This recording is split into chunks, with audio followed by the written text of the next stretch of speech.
Hey you guys, welcome to the channel. I am super excited to share with you a very simple but delicious tomato sauce recipe today. So we're going to go head out into my garden and pick some tomatoes and then come back and start on the sauce. Let's go.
Okay, I am back. You may have noticed a slight wardrobe change. I realized after coming back in with tomatoes that it was probably a little too ambitious to make tomato sauce, red tomato sauce in a white shirt.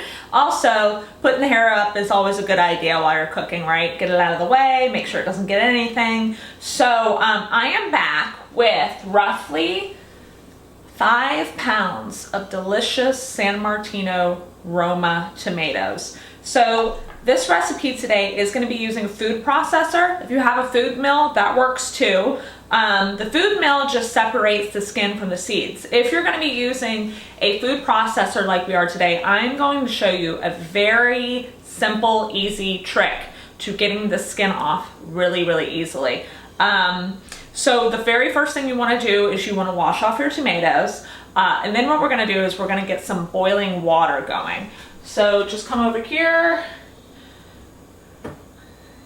and it doesn't have to be a huge pot. I typically like to, what we're doing is scalding the tomatoes. I typically like to do just a handful at a time. That way you don't overcook some of them and undercook others. And it's just, you're just popping them in for a really brief moment. I'm talking 10 seconds max. So it's really not a big deal to just heat up a small pot versus a large pot. And then you're also going to want to have something on hand to scoop them out because you need to get them out really quickly. So we are going to wait for that to boil. And then once it boils, I'll come back and I'll show you what we're gonna do next. Okay, you guys, so after you're done washing the tomatoes and you pluck off the tops here, what you're gonna do is you're gonna flip them upside down, take a sharp paring knife, and just make a small X on the back.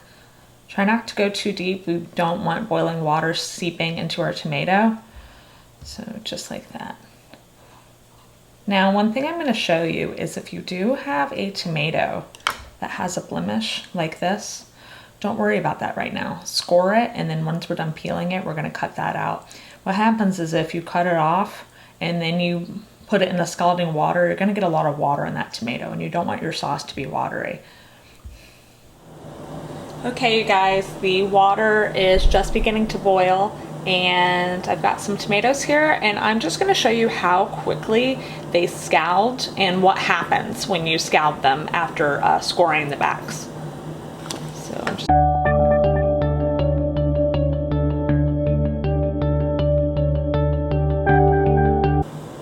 Okay, so that was roughly, what, 10 seconds? So this is what they look like. See how they've all been kind of singed here. Now, ideally, you would use a spider mesh strainer or something perforated, but I cannot find mine. So it's okay if they're not all the way coming through here, peeling all the way through. So like this one here. This one isn't as ripe, but I assure you it's still going to peel off really easily. So just do it in small batches. Like I said, use something perforated, and it'll be a lot easier to kind of drain them of water. So what I'm going to do is once I'm done scalding these and I put them in here, I'm going to drain them again to get rid of excess water. So I'm going to do that, and when I come back, we will have 5 pounds of tomatoes ready to peel.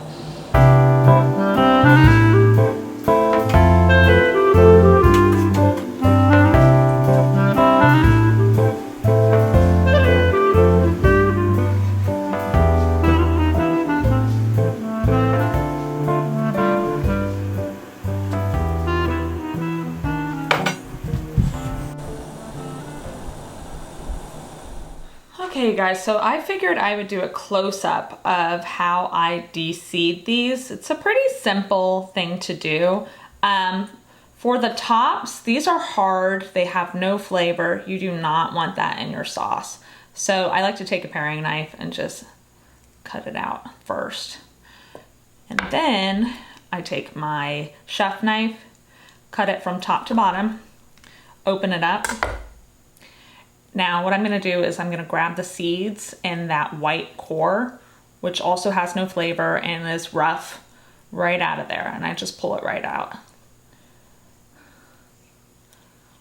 So really, besides the hard top and any blemishes, you do not need to use a knife.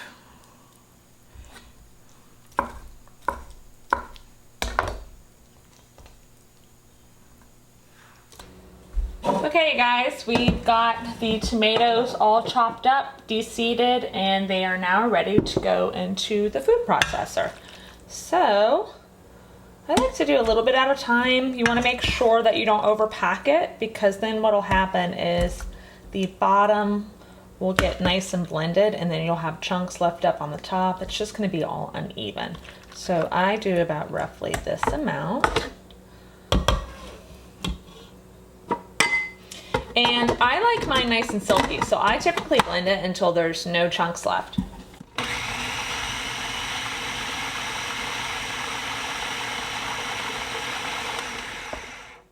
So no chunks left, but I do still like a little bit of texture, and I'll show you what that looks like.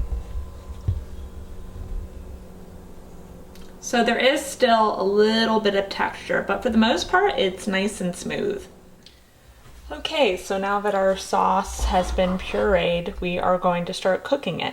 So you want to start with roughly 2 tablespoons of olive oil. Just eyeball it. The more olive oil, the merrier, I say. Next, what we're gonna do is we are going to put in roughly, this was 4 medium-sized cloves of garlic, chopped. I really like garlic, so you might want to start with, I would say 3 medium-sized cloves, and then taste it and see if you want some more garlic.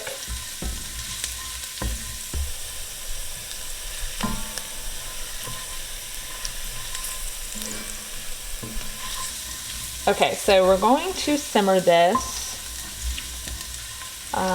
until we get the garlic nice and toasty.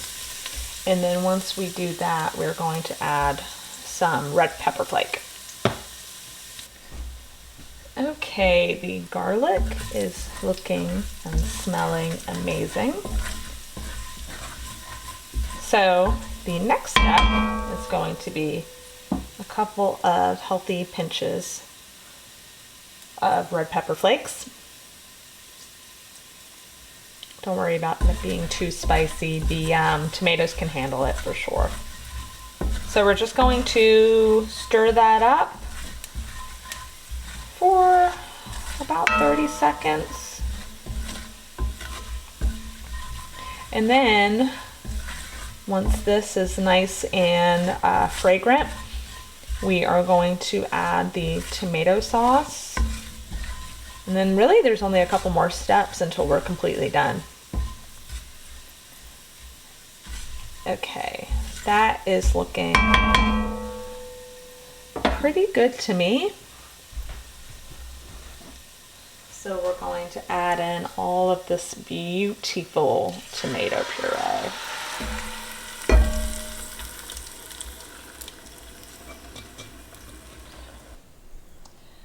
Okay, make sure your garlic, olive oil, and crushed red pepper is all combined.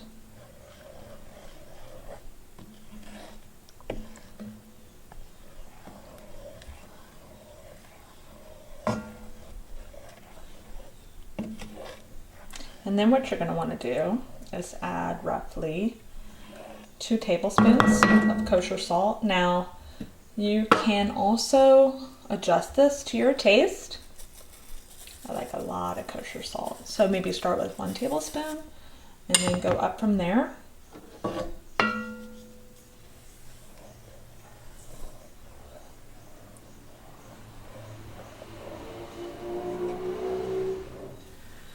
Okay, you guys, so what we're going to do now is just let this simmer.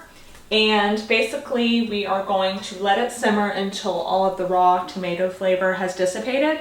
So that typically takes anywhere from 2 to 4 hours.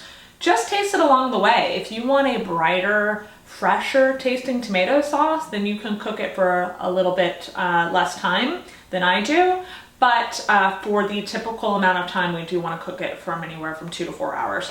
And depending upon the tomatoes that you use, it might take a little longer or not as much time. Just taste it and stop cooking it whenever it tastes like, you know, how you want it to taste. So the only thing we've left out that I'm going to do roughly towards the last half hour of cooking is I'm going to crush some delicious basil and put it in there whole. And then what I like to do is once it's done cooking, I take out the pieces of basil, and trust me, it leaves all of the delicious basil flavor in there. You don't really have to have the basil in there. So anyway, we're gonna let that cook and then I will be right back. Okay, you guys, so it has been roughly 2.5 hours. So as I said earlier, I like putting the basil in about 30 minutes before the cook time is up. So here is my lovely basil plant. She needs some help, but you know, it's the end of the summer, so we'll give her a pass. I'm gonna take, well, there's not very many big leaves on it right now, but I'm going to take roughly 5 to 6 leaves of basil. And again, with everything else, you can, oh, it's a little bug. You can adjust the taste once you get it in there. If you want some more basil, there's nothing wrong with that. I mean, you can go pretty wild with basil without overdoing it. It's pretty hard to overdo basil, that's for sure. I think I'm gonna put in more than normal since my basil is looking so yellow and sad. Her season is almost up, so I'll show you how much I have here. So what I'm gonna do is I just like to crush it rather than cut it up. Because what I'm gonna do is I'm actually going to pull it out before I bottle it. And the reason I do that is because I don't want these wilted, kind of limp pieces of basil in the sauce. So I guess you could just cut it up really thin, but I just like to pull it out. So I crush it. It smells so good. Even this sad yellow basil smells really good. So I'm going to put it in our sauce, and then when the time is up, we are going to bottle it. See you soon.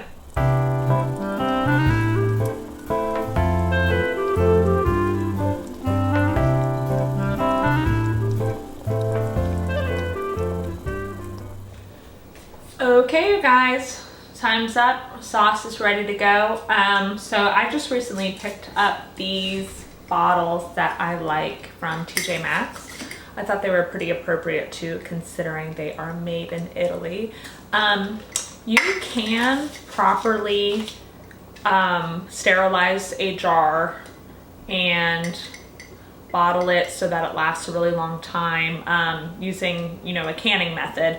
But I'm not going to do that because we go through sauce very quickly, so we really don't need to do that. And I didn't make enough this year to kind of stash any extra away for over winter. So, and I've been giving a lot of it away since it's my first year making a lot of it. So I would say do not keep this for more than 5 days. I would think 5 days is kind of pushing it.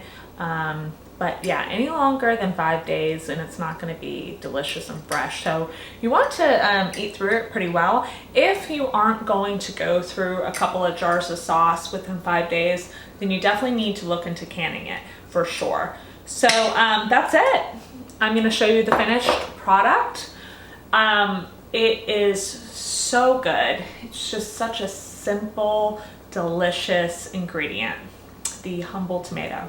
So I'm really happy that you guys joined me for this kind of lesson on tomato sauce. And if you have any other requests, please ask. I love cooking. I love showing people everything I know, everything I've learned from other people. And I would love to teach you guys something else. So thank you for joining me and have a great day.